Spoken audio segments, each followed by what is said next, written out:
My name is Danielle. Standing on my balcony, the cool night air brushing against my face, I look out at the city lights. A text message on my phone reads, "We lost the house. Hope you're happy." There's no signature, but I know it's from my parents, Carl and Linda. The words hit me like a punch, but this time, I don't cave into the old guilt. It all started when I was just trying to be a good daughter. I grew up in a middle-class family in Seattle. My parents, Carl and Linda, always seemed to be in some sort of financial trouble. Carl was a dreamer with a series of failed business ideas, and Linda spent money on luxury items she couldn't afford. I worked hard at my job in marketing, and whenever they called with an emergency, I'd wire them money without hesitation. I lived in a cycle of work and sending money, hoping that one day they'd see me as more than just their financial lifeline. One evening, I was sitting at my kitchen table, going through work emails, when my younger sister, Lily, sent me a message. Guess who has a surprise for you? It said, with an attached audio file. You have to listen. I swear you'll die when you hear this. I thought it might be a funny family story, but as I stared at the audio icon, a chill ran down my spine. Curiosity got the better of me, and I hit play. First, there was the background noise of a restaurant, plates clinking and muffled chatter. Then, I heard my mother's laugh, sharp and cold. My father's voice followed, casual, as if he was talking about the weather. She really thinks we love her. What we love is her money, he said, and they both burst into unrestrained laughter.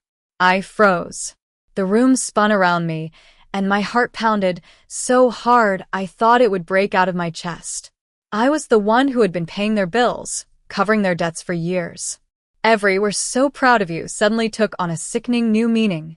Without thinking, I opened my banking app. Years of automatic transfers, joint accounts. It all stared back at me like a web I'd let them spin.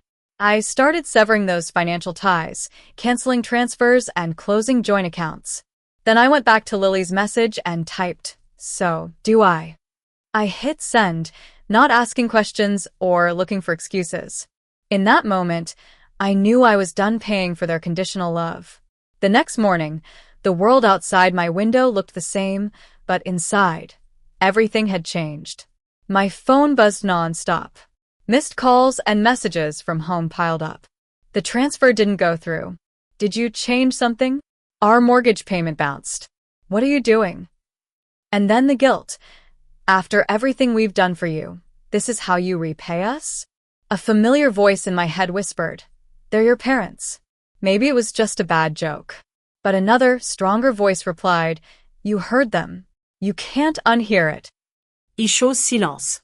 At work, I went through the motions, but every phone notification felt like a test. I didn't answer, and with each unanswered call, I felt a little more protected. That evening, I sat on the couch with my boyfriend, Jake. I showed him the audio file and the manipulative texts. He listened carefully as I replayed the audio. "They sound proud of themselves," he said. I realized I'd been their favorite investment, not their daughter. Jake told me I had two choices: go back to the way things were or stop paying for their approval. I thought about the two timelines. In one, I'd apologize, turn the money back on, and live with the knowledge that their love was bought. In the other, I'd choose myself, even if it meant being labeled the selfish daughter. Over the next few days, my parents changed their tactics. They started saying they were worried about my mental health, and they called extended family, framing my silence as a breakdown. But I had proof, and I wasn't going to let them drag my name through the mud.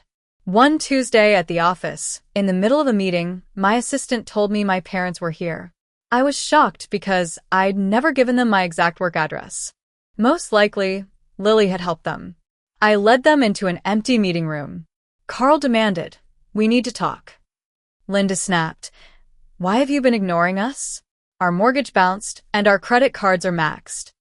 I calmly said, "I heard what you said about me." They pretended not to know what I was talking about, but when I played the audio, their faces went pale. Carl said it was taken out of context, that it was a joke. But I refused to back down. "You were laughing at how easy it was to use me?" I said. He slammed his hand on the table and said, "We're your parents. Parents have a right to expect support. I shot back, "You built your life around my income," and then mocked me. I hit play on the audio again, and their voices filled the room. Linda hissed, "Turn that off. Someone might hear." I said quietly, "If you keep harassing me, I'll protect myself with the truth and a lawyer if necessary." After that confrontation, I knew they wouldn't give up easily. But I also knew I couldn't go back. I started writing in a journal to keep myself grounded, documenting their actions. And I began to live for myself.